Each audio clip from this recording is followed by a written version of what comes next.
Look at Mr. Miles. Yeah. You're Marcus Miles. Yes, sir. And Mr. Miles.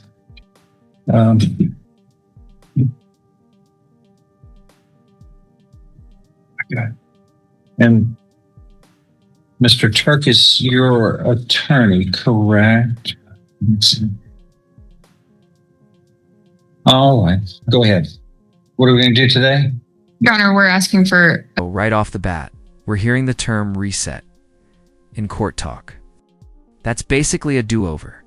The case gets postponed, often because something procedural needs fixing.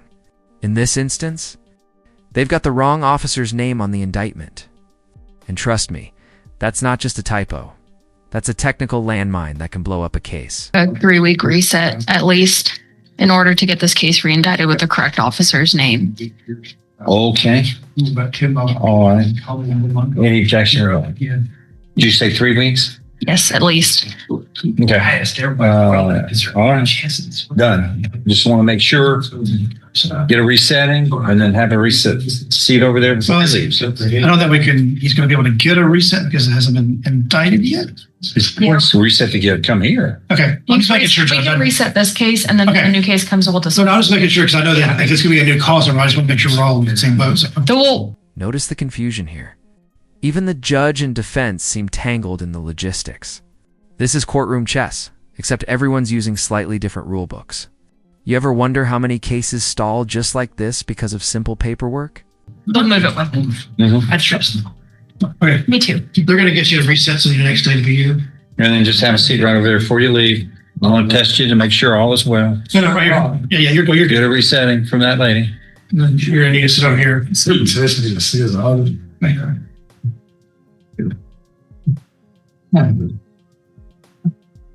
I'm right there. Same that you. And sir, this is from a fight. This right here, you see this? I got in a fight. What does that have to do with what you're charged with? I was trying to tell you. Okay. Wait, I got Sagar Patel is me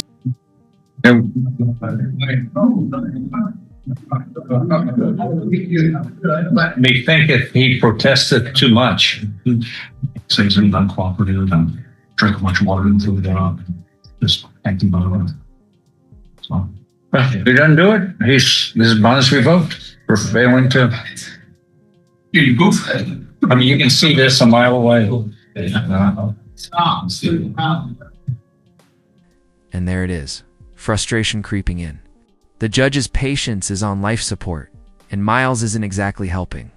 When you're out on bond, refusing a simple test is like poking a bear in the middle of hibernation season. It won't end well. We'll see what it is. Oh, you can't make it no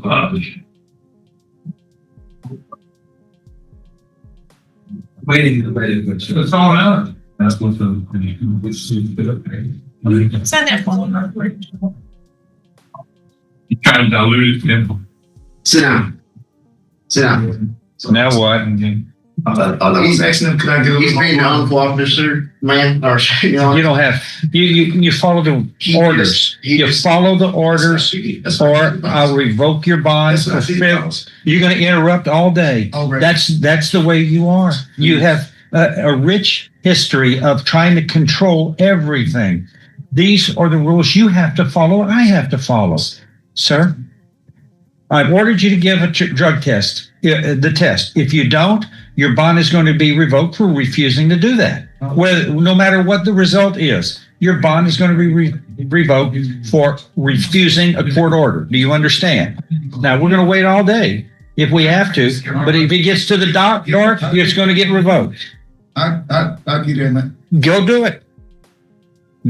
Go give them a specimen. There's another issue. Yeah. Asked the gentleman back here just put water in the test. I guess he wasn't able to actually urinate in it. I didn't tell you. So he's trying to falsificate. And that man trying to see. Look, sir, I told him to give me some water. He's sitting up there getting mad at me because I can't pee in the cup.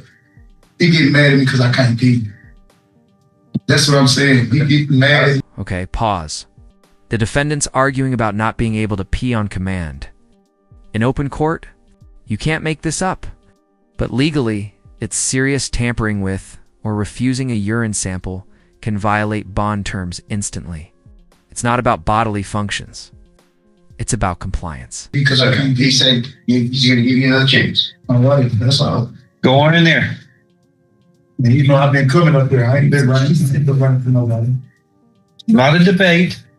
It's an order for you to give the specimen, sir. Thank you.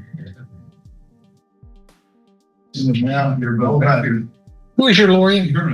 Brent. Brent, yeah, okay. All right, and Marcus Miles, 24CR, don't interrupt. You come right out and you're rude.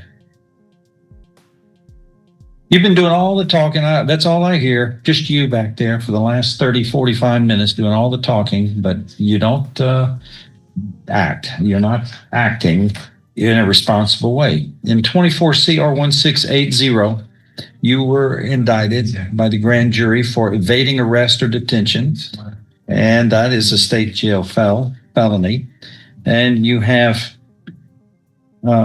3 prior convictions in 09 and 14 and 2021 in felony courts as well as county courts at law for evading arrest and detention.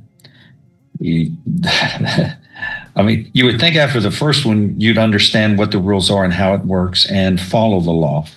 Then you've got a prior conviction of theft of possession of stolen property, a state jail felony out of the 252nd next door in 2014. Illegal possession of cocaine, right? This controlled substance conviction in this court in 2021, that was cocaine. And then here we are, evading arrest or detention. The court has ordered you to provide a urine test, which you have failed to do. His bond is what? $6,500. Okay. Your bond is increased to $15,000. Plus, you must have a drug patch as a condition. This is where the hammer drops. The judge just doubled his bond from $6,500 to $15,000 and added a drug patch plus GPS monitoring. That's a major escalation. Essentially, the court's saying, we don't trust you without a leash. This combo is rare unless a defendant keeps testing the system. Of bond if you post the bond. Plus, you have to have a GPS device so I know where you are at all times.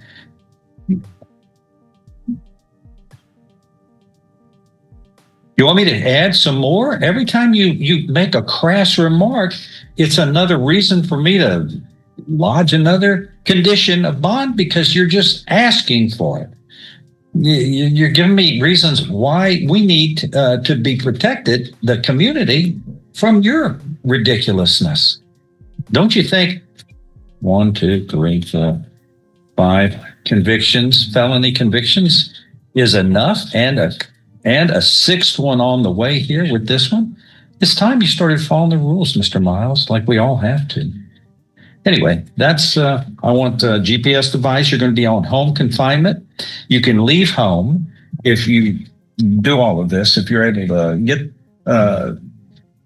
all of these conditions done. You have to stay home, but you can go to and from your lawyer, to and from food, to and from medical care, and to and from church. But you have to go in the most direct route possible, and you have to work with the company that's working with the GPS so that they know what those routes are. And then what are we going to do next? What's the next event? Trial? Yeah, well, state, they have to re-indict this one. That's correct, Judge. This is the one where the indictment was wrong. Okay, well, I'm just going to put it on trial and we'll set it for trial. Let's move forward for that. And if it gets disposed of otherwise, then great. If not, let's fast track this. Okay, those are the conditions. Now the judge decides enough delays. Enough excuses. He's moving this case straight to trial. This is the judicial equivalent of, let's stop playing games. And when that happens, it's almost always bad news for the defendant. And again, here, the standard bond condition, sir, as you know, and this is why you're in the problem, is that everyone on bond is subject to being tested for drugs and alcohol at any time as directed by the court. That's standard bond condition number 2 of the criminal courts. Both of us, Judge West and I, have both signed these orders since 2022. Everybody knows what they are. You fail to provide these specimens as ordered, then that is why your bond gets revoked. All right. Anything else? That is all. We're taking into custody. Thank you. Okay. Let's now, Brent, let's get together on that plea agreement y'all got on Mr. Gothe, so we can move on to our next part of our life.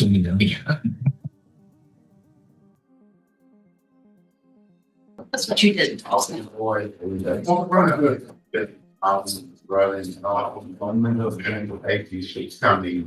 We have you back here, Mr. Miles, in cause number 24 CR 1680. As you know, I had ordered you to provide a urine specimen, which you failed to do, and the bond.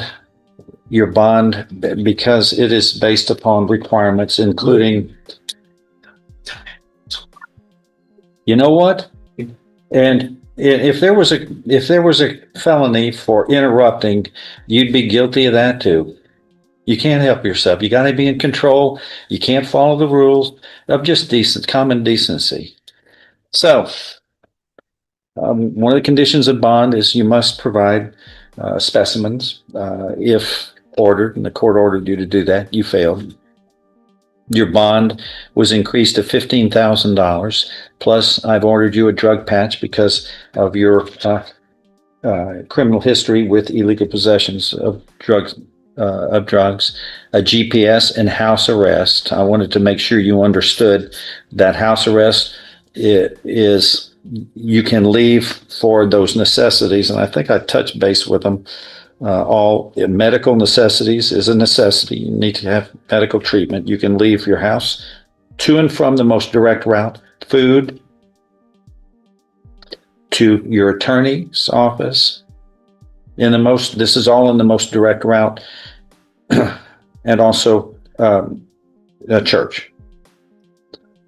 Those are all important if you need those. And